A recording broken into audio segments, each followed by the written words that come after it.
Impact of artificial intelligence has been a hot topic for years, but those conversations typically don't revolve around environmental concerns.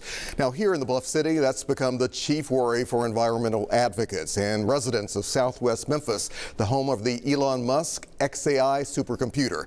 Dr. Earl Fisher of Abyssinian Baptist Church joins us now today. And Dr. Fisher, you've been outspoken for a long time on this issue and many others, but you recently write, black leaders in Memphis are clashing over what liberation looks like spiritually, economically, and environmentally. And you kind of point fingers at XAI. Why so? Yeah, I think the developments related to XAI has definitely provided a wonderful opportunity for some public conversation, necessary conversation that has taken place. And I think at the point that we are at right now, it's very important that people who are hot-tempered and good-natured, and I think all of us have different elements and attributes of that regard, find a way to kind of strategize privately and develop some maneuvers so that we can make the most of this opportunity. Because delve into it, if you will, for me, especially what we've seen, maybe some divides between Representative Justin J. Pearson and Memphis Mayor Paul Young. I mean, I think anybody who knows me knows 99.9% of my advocacy is going to be in alignment with where Representative Pearson is. You know, spoken to him, spoken to Mayor Young. And I think it's an opportunity for those two, no cameras, no media, you know, have a concrete conversation, bring some facts and data to the table, and strategize in a way that could amplify the opportunity where we have the highest level of protection and the highest level of economic opportunity for the people in Southwest Memphis. What's your gut feeling telling you, though? Can that conversation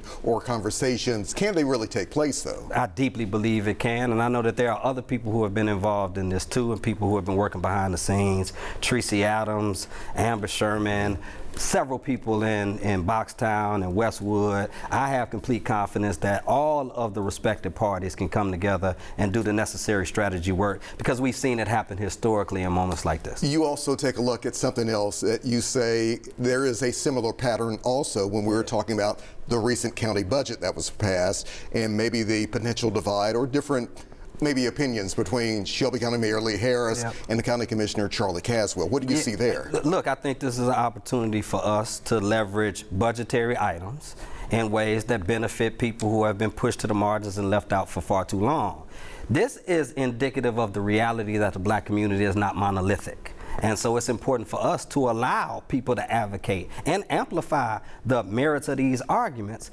And we also have to make sure that we are responsible enough not to miss out on the opportunity because we are grounded too much in factionalism or tribalism. Because you'll have some people saying, hey, it's great news that property taxes are not going up. You'll have others saying, wait a minute, can we really take care of everyone who needs to be taken care of if we don't raise taxes? And I think historically the latter has been truer for black communities. We've seen the municipalities raise their taxes, and I think if you start nailing people down on the county commission and in the mayor's office and have some concrete conversations around strategies and budgets and realities, I think we could find a better opportunity. But it was clear that it was missed last week, and I think most community members feel that way. But that does not mean we are doomed in perpetuity. We have an opportunity to leverage much more of our political power, our economic power, and our social power, and do a little bit better going forward, and I'm confident that we'll do that.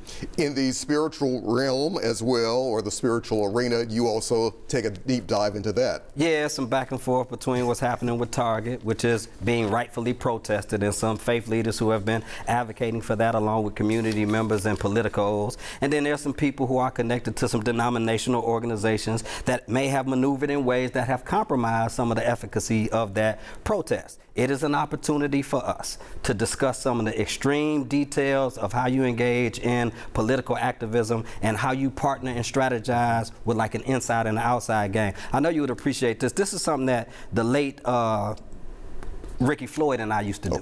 So he would take one approach, I would take another, and he and I would have some spirited conversations. People didn't always see that in public. And I think this is an opportunity for us to appreciate strategizing in private, not in a way that gives people passes, but in a way that holds people accountable, but ultimately advances the good, the common good for the majority of black folks. Dr. Fisher, one last thing you write about, you say family feuds are fine for entertainment, but for black freedom, they are a death sentence. Why do you say that? Because for every moment that we miss this opportunity, there are lives that are hanging in the balance. So the health risk the environmental risks, the economic risks, all have blood and bodies attached to it. And this is a serious and sincere moment, but again, I'm confident that we'll find a way to do it together. Dr. Earl Fisher, always good to see you on the News at 3. Appreciate it, Al. All right, stay in touch.